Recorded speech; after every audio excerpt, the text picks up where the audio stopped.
কে এই জাহিদুল ইসলাম? উনি হচ্ছেন পুলিশ সুপার, বর্তমানে দায়িত্ব আছেন সৈয়দপুরে, নীলফামারীতে, নীলফামারীতে। তো এই ভদ্রলোক, উনার সাথে উনার আরেকজন বন্ধু আছেন। উনি এই বন্ধুর ফটো আপনারা দেখতে পাচ্ছেন। উনি হচ্ছেন সাবেক ডিবি প্রধান, ভারতে বর্তমানে পলাতক মনিরুল ইসলাম সাহেবের অন্যতম সহযোগী ছিলেন এই এসপি জাহিদুল ইসলাম। হাসিনার পতনের পর একটি রাজনৈতিক দলের প্রশ্রয়ে প্রথমে উনি ঠাকুরগাঁয়ের এসপি ছিলেন, পরে নীলফামারীর এসপি হিসেবে দায়িত্ব গ্রহণ করেছেন। Next slide. রাইট, এখন উনার অ্যাক্টিভিটিসটা কি? উনি কি করতেছেন এখানে? উনি প্রশাসনিক দায়িত্ব পালন করতেছেন না কোনো দলের উদ্দেশ্য সাধন করতেছেন? উনার কাজটা কি? নির্বাচনে উনার ভূমিকাটা কি? You can see the slide in the slide. Tarique রহমানের খালাতো ভাই বিএনপি প্রার্থী শাহরিন তুহিনের জনসভায় এসপি জাহিদুল ইসলাম। শাহরিন তুহিন উনি ইঞ্জিনিয়ার। উনি উনার পেজে এখানে ধানের শীষের জন্য ভোট চাইতেছেন। এখানে এসপি সাহেবের ফটো এখনো ডেমনস্ট্রেশন আছে, আপনারা এখনো গিয়ে দেখতে পারবেন। উনি এখানে কোনো আপত্তি নাই, এখানে ধানের শীষের পক্ষে প্রচারণা চলতেছে এবং উনি এখানে ভেরি হ্যাপিলি স্মাইল করে উনি এই ফটোটা দিতেছেন। বিএনপির প্রচারণায় অংশগ্রহণ করা একজন পুলিশ অফিসারের নৈতিক এবং লিগ্যাল ডিউটি আছে কিনা, এটা হচ্ছে জাতির কাছে এবং আপনাদের সাংবাদিক সমাজের কাছে আমাদের প্রশ্ন। Next slide.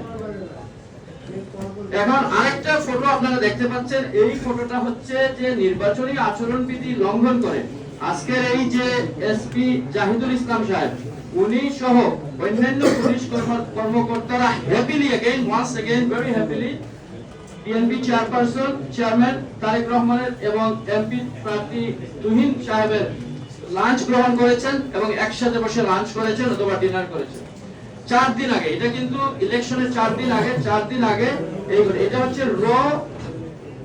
র পিকচার্স।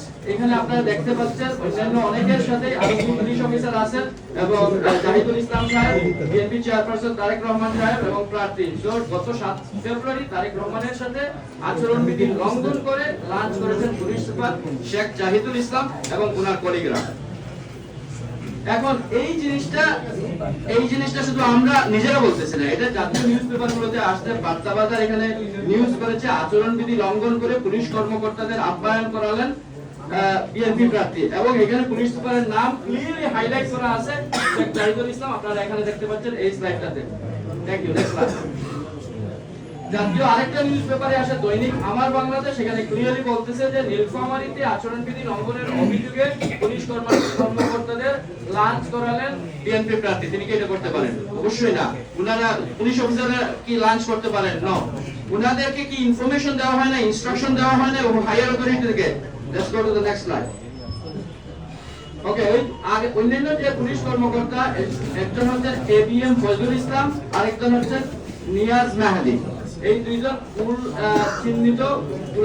চিহ্নিত এখানে আইডেন্টিফাই করা আছে।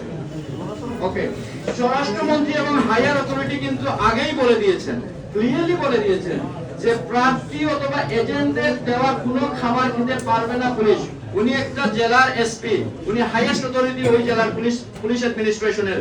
উনি কি না বুঝেই উনার কলিগদেরকে নিয়ে আরেক প্রার্থী এবং আরেকটা দলের চেয়ারপারসনের লাঞ্চ গ্রহণ করেছেন এই ধরনের ক্লিয়ার ইনস্ট্রাকশন ছাড়া।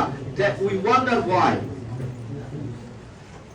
এখন আমরা চলে যাচ্ছি একদম বিগিনিং এ, যে বিমানবন্দরের ক্যামেরা এবং স্ক্যানের ভিডিওর অ্যাক্সেস কার কাছে? এটা একটা কনফিডেন্সিয়াল সিসিটিভি ফুটেজ গুলো, এগুলো তো বিমানবন্দরের অভ্যন্তরীণ কনফিডেন্সিয়াল অথরিটির কাছে, সিকিউরিটি অথরিটির কাছে, কনফিডেন্সিয়াল অথরিটির কাছে থাকার কথা। এটা অত্যন্ত within a very short period of time কিভাবে এটা মিডিয়াতে গেল, কিভাবে আরেকজনের হাতে গেল। এখানে শুধুমাত্র ওই ঠাকুরগাঁও জেলা জামাতের আমির সাহেব জড়িত না, এখানে অন্যান্য সাধারণ ইনোসেন্ট প্যাসেঞ্জাররা, উনাদের যে কনফিডেন্সিয়াল ইনফরমেশন গুলো ব্রিচ হচ্ছে, এটাই এখন দেখার বিষয়। How did that happen? এখানে কিন্তু একটা জিনিস দেখেন, আমরা একটু স্লাইডটাতে ধরে রাখেন। জাগো নিউজ 24 এ এই নিউজটা স্পন্সর কাদের সুবিধার জন্য এটা স্পন্সর করা হচ্ছে, কারা প্যাট্রোনাইজ করতেছে, কারা এটা সুবিধা নিতেছে, এটা আপনারা অবশ্যই বুঝতে পারতেছেন। আর this is the question to you as well. এটা স্পন্সর করে এই নিউজটা দেওয়া হচ্ছে যে 50 লাখ টাকা সহ আটক ঠাকুরগাঁও জেলা জামাতের আমির। Whose benefit is that? Why are they doing this just before the election? Okay, so আমাদের বক্তব্য হচ্ছে আমাদের তথ্য প্রমাণ, আমাদের ইনভেস্টিগেশন, আমাদের ইনফরমেশন এবং রিলায়েবল সোর্সের ইনফরমেশন থেকে আমরা যেটা দেখতে পাচ্ছি step by step this is a syndicated target against Jamaat Islami to defend Jamaat Islami, to portray bad image of Jamaat Islami just before the election, which cannot be justified in any form or manner. So প্রথমেই হচ্ছে Dhaka airport থেকে ছাড়পত্র দেওয়া হয়েছে। 45 মিনিটের মধ্যেই এই media ট্রায়ালটাকে design করা হয়েছে, সুপরিকল্পিতভাবে ডিজাইন করা হয়েছে। 1 ঘন্টার মধ্যেই এক যুগে অনেকগুলো মিডিয়াতে, ইভেন মেইন স্ট্রিম মিডিয়াগুলোতে প্রচার করা হয়েছে এবং এয়ারপোর্টের ইন্টারনাল ফুটেজটা সাংবাদিকদের কাছে চলে গিয়েছে এবং এই পুলিশ জানায় উদ্যাপিত অর্থের উৎস এবং এই অর্থ কোন উদ্দেশ্যে ব্যবহার করা হচ্ছে সে বিষয়ে তাকে জিজ্ঞাসা করা হবে। গোয়েন্দা তথ্যের ভিত্তিতে তাকে আটক করা হয়েছে এবং বিষয়টি আইনি কার্যক্রমে প্রক্রিয়াধীন রয়েছে। এখন কথাটা হচ্ছে যেটা যে ওনাকে জিজ্ঞাসাবাদ করা হবে, ইনভেস্টিগেশন করা হবে। এত বড় এই ইনসিডেন্টটা নিয়ে ইনভেস্টিগেশনের পরে না এটার কনক্লুশনটা আসবে। এই কনক্লুশনের আগেই সিসিটিভি ক্যামেরার ফুটেজটা চলে গেল আরেকজনের কাছে, এটা মিডিয়াতে চলে আসলো, উনি জেলা জামাতের আমির, উনি পয়সার হিসাব সহ চলে আসলো, which is very suspicious, very concerning, and we are really concerned. এই যে ডিজাইন যে ড্রামা,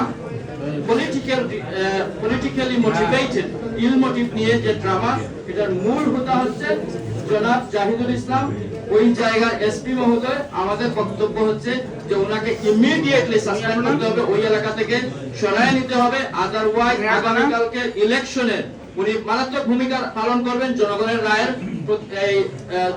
রায় যাতে প্রতিফলিত না হয় এই ধরনের ভূমিকা উনি পালন করবেন। জুয়েল ভাই বিস্তারিত বলবে আমরা আমাদের বক্তব্যটাকে। এটা কি শেষ slide? This is the slide. Thank you for watching the slides. Thank you. আয়োজন কিন্তু খেলে থাকে না। উনি জ্ঞান হারিয়েছেন, সৈয়দপুরে উনি গ্রেফতার হয়েছেন, তাকে হাসপাতালে নেওয়া হচ্ছে। এই মুহূর্তের ভিডিও ঠিকটা আপনারা দেখতে পাচ্ছেন, ওনাকে কিভাবে ম্যানহ্যান্ডেল করা হচ্ছে। উনি জ্ঞান হারানো অবস্থায় আছেন।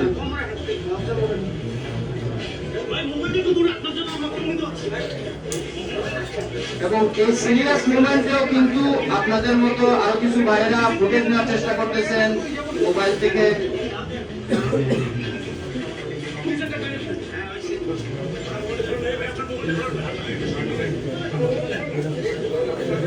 এইগুলো সামাজিক যোগাযোগ মাধ্যমেও কিন্তু ছড়িয়ে ছিটিয়ে পড়েছে এই ফুটেজগুলো। তো বর্তমান অবস্থায় উনি যে এই নির্যাতন এবং অপমান উনি সইতে না পেরে স্ট্রোক করেছেন এবং বর্তমানে আশঙ্কাজনক অবস্থায় উনি সিসিইউতে ভর্তি অবস্থায় আছেন। Next slide. এখন প্রশ্ন হচ্ছে we go back to the beginning. এ উনি কি পারমিশন নিয়েছিলেন? ওনার মধ্যে লুকানোর কোনো প্রবণতা ছিল কিনা বা কোনো কিছু লুকাতে যাচ্ছিলেন কিনা?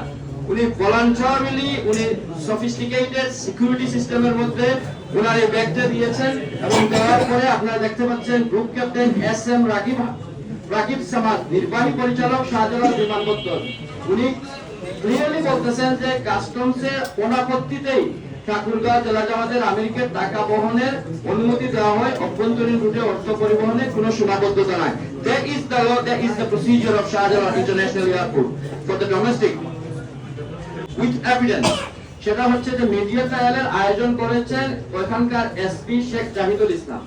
ওই জাহিদুল ইসলাম সাহেব ঢাকা বিমানবন্দরে অনুমোদন থাকলেও সৈয়দপুরের এই পুলিশ এসপি জাহিদুলের এই সৈয়দপুর এয়ারপোর্টে এই নাটক মঞ্চস্থ করার উদ্দেশ্যটা কি, কারণটা কি?